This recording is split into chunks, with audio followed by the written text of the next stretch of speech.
Hello parents, and welcome to the Gifted Identification Information session for second grade parents. The information that I am about to share is comprehensive regarding our identification process here at Bain Elementary School, and the information is good for this school year all the way to 2022. So the first thing I'd like to do is introduce myself. Some of you may already know me if you have older children at Bain. My name is Jennifer Blackman. I am the TD teacher here at Bain, and I have a master's degree in literacy. I also have a national board certification and an AIG certification, which means am certified to work with academically and intellectually gifted students. I'd like you to welcome you to our presentation today, and I have placed my email address and the school phone number on this slide. In case you find that you have any further questions, you are certainly welcome to reach out at any time and contact me. So we have three goals for today's session. The first one is to define giftedness. Secondly, I'll share information about the CMS gifted screening process, and we'll talk a little bit about the rubric that is used to identify children as gifted in our district. The first thing I want to point out is that we really pride ourselves in CMS on having a very clear, equitable, and comprehensive procedure for identifying gifted students within the district. In surrounding districts and in states across the country, a lot of students are only assessed for giftedness on the teacher's recommendation. We in CMS actually screen all children. It is comprehensive, and all of our students have an opportunity to be identified as gifted.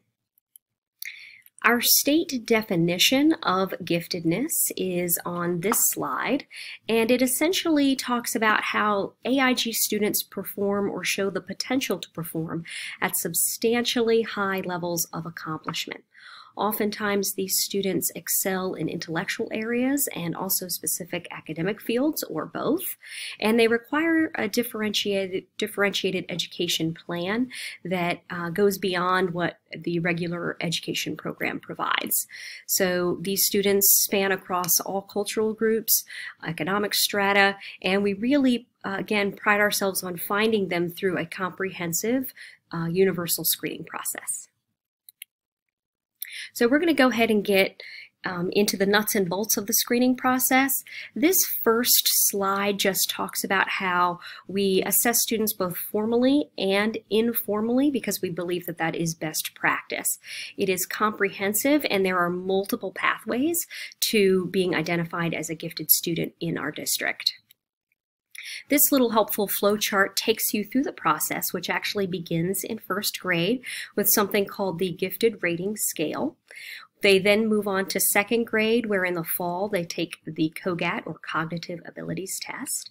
And then after that, some students go on to take other assessments. For instance, the Iowa Test of Basic Skills for reading and math achievement. We also have some students who go through a portfolio process, and those portfolios are scored in the winter. I'm going to take you through each of those parts of the process to help you to understand a little bit better how those work. So we're going to begin with the gifted rating scales. The GRS is a fantastic tool for first grade teachers to rate students in 6 different areas. They look at the student's intellect, academics, motivation, creativity, leadership, and artistic talent. We know that students can shine in all of these areas, and we give our first grade teachers an opportunity each year to fill out a gifted rating scale on every single child in their classroom. This scale is then used when they get to second grade for earning them points on our TD rubric. We talk a lot, and we are very blessed at this school to have a fantastic first grade team who is great at filling these out. We talk a lot about calibrating ourselves each year to be sure that teachers are giving a fair assessment on their gifted rating scales for their students, and that we are looking at things that perhaps some people might think of as unconventional. For instance, leadership does not always have to be positive leadership. We have some friends in first grade who sometimes are leaders in other ways, and just because It might not be a positive leadership, does not mean they don't have leadership skills and abilities. So we kind of look at everything and give students the benefit of the doubt in all 6 domains. And that gifted rating scale gets filed for 2nd grade when the real process of identification begins. When they arrive in 2nd grade, we administer the cognitive abilities test. This is one of my favorite assessments that I've ever given to students. This is something that I really truly believe finds giftedness in children. It is not a reading test. It is not a math test. In fact, the test is completely read to students. They don't have to read anything, but it does hone in on their reasoning, their ability to think logically. There is a verbal component, a quantitative component, and a nonverbal component, but it really shows their aptitude and how students think differently. They're able to show us what they can do with patterns, with finding relationships between things, understanding how things fit together. And it provides us with an ability profile that is always very interesting to see student strengths and students' areas of weakness where we can help to instruct them even more. Cognitive abilities testing takes about 3 days because we do 3 batteries across 3 days. And this year we are excited to offer it as a digital option. In the past it has been paper and pencil, which has worked for students, but sometimes it's developmentally appropriate for students to be able to select the answer with their finger on an iPad a little bit easier than it is to bubble a little bubble in a book. So we've actually found that this year it has been even more student-friendly to administer it digitally. The Iowa test is not an assessment that all students take. This is for a select number of students who we need achievement testing for, and I'll explain that in a little bit. Iowa assessment is a reading and math test, and essentially students must meet certain criteria in order to participate in the opportunity for achievement testing. Students can qualify with just the COGAT. If they receive enough points and get a high enough score on our TD rubric of 12 points, they can identify and the process stops. If they need to go on to achievement testing, that means we need to see specifically how they're doing in reading and math. That testing is provided if they have received if they have fallen within the 77th percentile in any of the subtests of each battery. So the verbal, quantitative, and QN composite score, or their overall VQN is in 77th percentile or higher, we might say we need more information. So that's why we provide them with a reading and math achievement like the Iowa Test of Basic Skills. You'll hear the teachers call it the ITBS. If your child does qualify for ITBS testing, you will receive a letter telling you when that testing will occur. And I'm going to take you to the next part of the process, which is TD portfolios. Some students do not qualify with COGAT or do not qualify with COGAT and ITBS combined, but they have very high GRS scores from first grade, or they have gotten some points but not all the points they need, in which case we begin a systematic collection of work samples that demonstrate their abilities in the classroom. So they are given complex tasks where they have to create work samples for us, and then once the portfolio is complete, we take that to a panel of trained TD teachers within the district who blindly look at the work samples and look for advanced language, analytical thinking, motivation, perseverance and leadership, perspective, sensitivity and humor, creativity, and artistic talent. Again, if your child goes through the portfolio process, you will know about it in advance, and you will know that we are collecting samples of the work that they complete at school. They have to meet a certain criteria in order to participate in that assessment opportunity, and then they are scored usually around February of the school year, and those results are then communicated to you as parents. I do take the portfolio process very seriously and advocate for students in the portfolio process when I appear before the TD panel with their work samples, and we really look closely and grade very holistically and try our best to make sure that students are given as many points as they have earned on the work they've provided to us. Really quickly, I'm going to run through how students have to meet one of the following criteria in order to participate in the portfolio opportunity. So there might be a couple of instances. If they score in the 84th percentile or higher in 3 or more domains on the gifted rating scale, they would qualify for portfolio if necessary. They may identify before they ever get to portfolio, but if they haven't, we would put them through the portfolio process. There has to be at least one of their 84th percentiles that occurs in the intellectual, academic, or creative domain. If all of them are in artistic ability, creativity, and leadership, then they will not go through the portfolio process. We need to have at least one in intellectual, academic, or creative. Students who have an overall age composite VQN in the 77th through the 88th percentile on the aptitude assessment and didn't identify as gifted after their ITBS, we can also take through portfolio process. If students score in the 77th percentile or higher on any battery of the aptitude assessment and have one or more of the following factors, if they are English language learners, EC, McKinney-Vento, if they have a high rate of absenteeism or multiple entry points within a 24-month period, meaning they've been transient and been at many schools, or attend a Title I or low-performing school, then they have an opportunity as well to be part of the portfolio process. The reason we've chosen the 77th percentile is based on STAY9 and percentile rank. It is not an arbitrary number that we've selected. As you can see by our matrix here, these STAY9s are listed on the left-hand side. When they take that COGAT test and they receive their STAY9 ability profile score, if they're in the 7, 8, or 9 range, we consider that very high or above average, and a student who may be identified as gifted, If they are in 4 through 6, they are considered average. 2 and 3 is below average, and 1 is very low. So we really are casting the net as widely as we can, all the way to the 77th percentile, to find as many opportunities for those students to be identified as gifted as possible.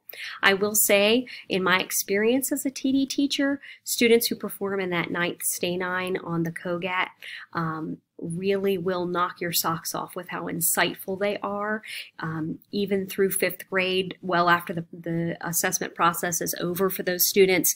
They just really think differently.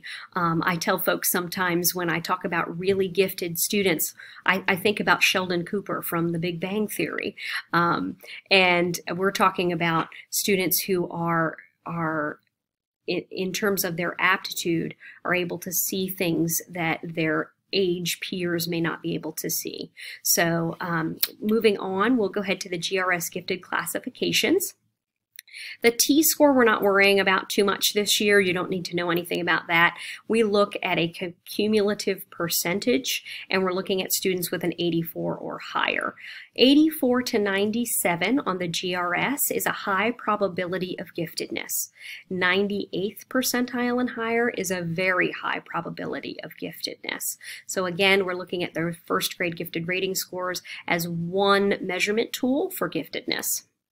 If they are in the 83rd percentile to the 69th, moderate probability, and below 69 is a low probability of giftedness. I'm going to go ahead and take you through our rubric. This is the document that we use to identify giftedness. I know it looks very sort of menacing and complicated, but if you'll look at the left-hand side, that's where the aptitude assessment, the COGAT, is listed. You can see that students in the 96th to 99th percentile receive 12 points right off the bat.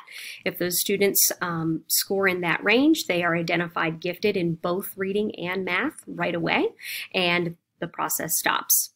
Students who score in the 89th to 95th receive 6 points on our TD rubric, 77th through 88th, 4 points, and 76th or below, they do not receive any points.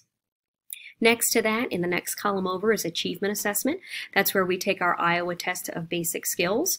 In a little while, I'll talk about other opportunities. EOGs, as they get older and progress through 3rd, 4th, and 5th grade, can come into play for achievement testing, and that also can give them points on the rubric. Students can be identified in just one area, which we'll talk about in a moment. You'll see that single subject identification in the middle column. You will also see informal assessment in the 4th column. We consider that our gifted rating scale information and our portfolios of work samples. Through this process, you can see that students can earn points in each step of the way if they meet the criteria for that step. We have had students get all the way through, even through the portfolio process, and not identify, but that doesn't mean that they will never identify. It just means they haven't identified in 2nd grade, and there are other opportunities available to them as they continue through their time at Bain Elementary School. As you can see on this slide, we have 5 identification labels that we have in for students that are gifted. We have academically and intellectually gifted, which we call AI. We have intellectually gifted, which is IG. We have academically gifted, which is AG, and then we have AR, which is reading only, and AM, which is math only.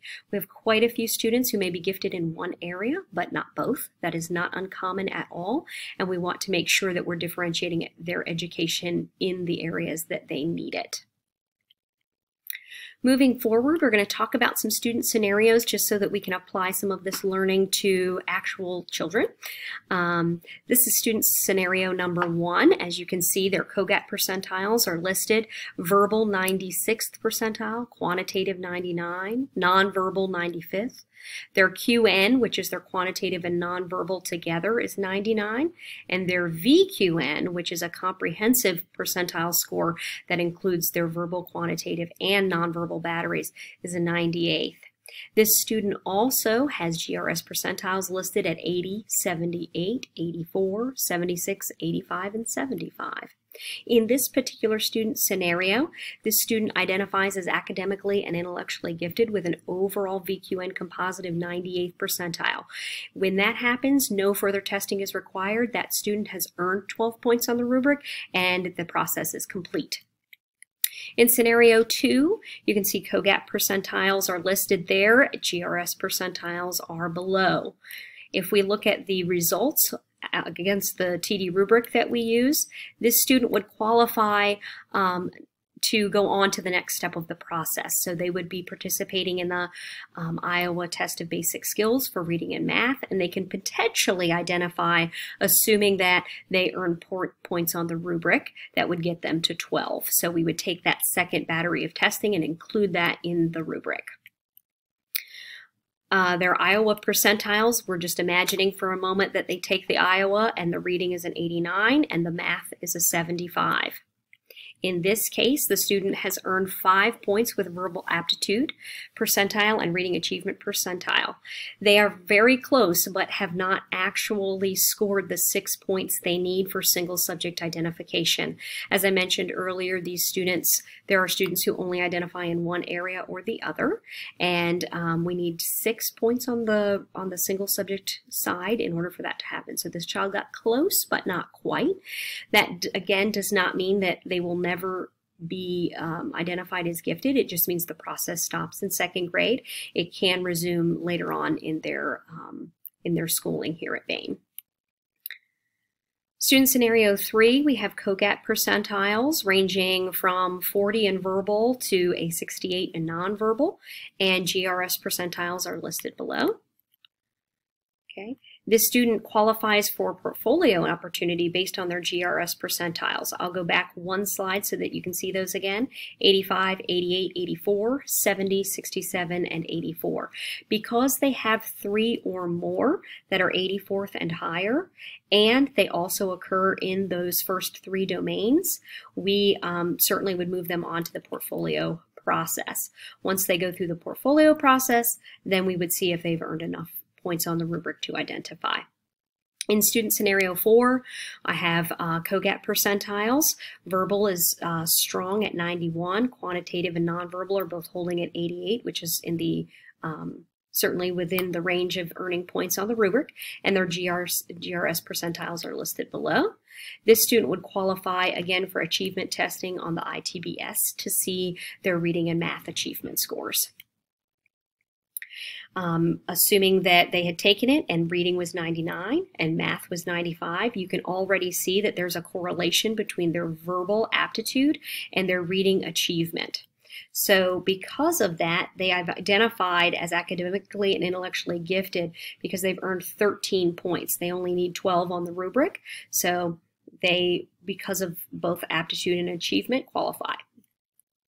Our last scenario in student scenario 5, you can see the verbal is at 23, the high score is the quantitative at 36, and their GRS percentiles are all below 84th percentile.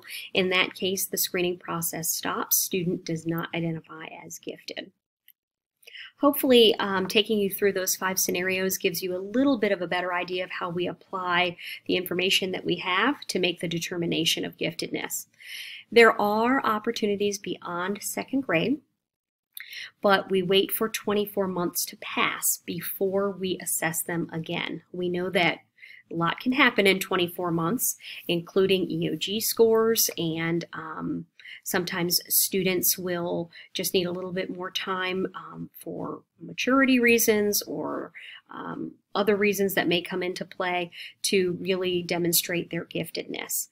I do meet with a TD site-based committee every year, and teachers bring candidates to me that they think may qualify for retesting.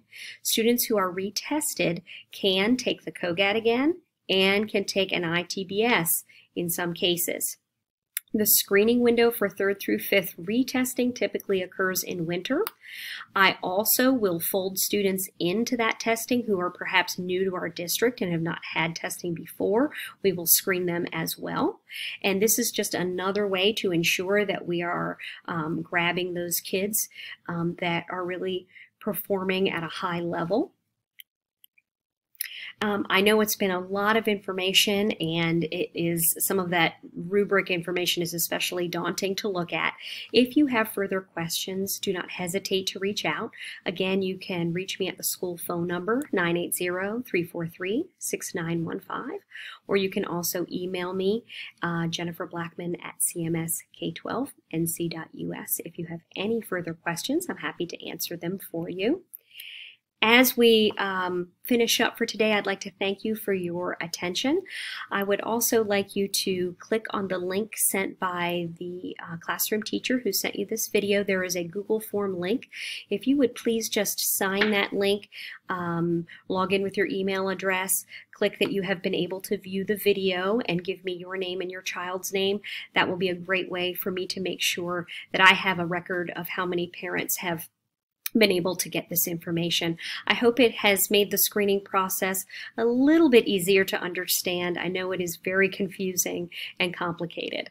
So please look out for any information that comes home in your child's Tuesday folder.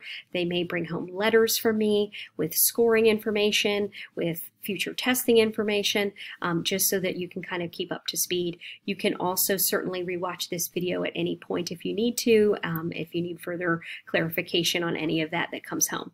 Thank you all very much, and I hope you have a wonderful day.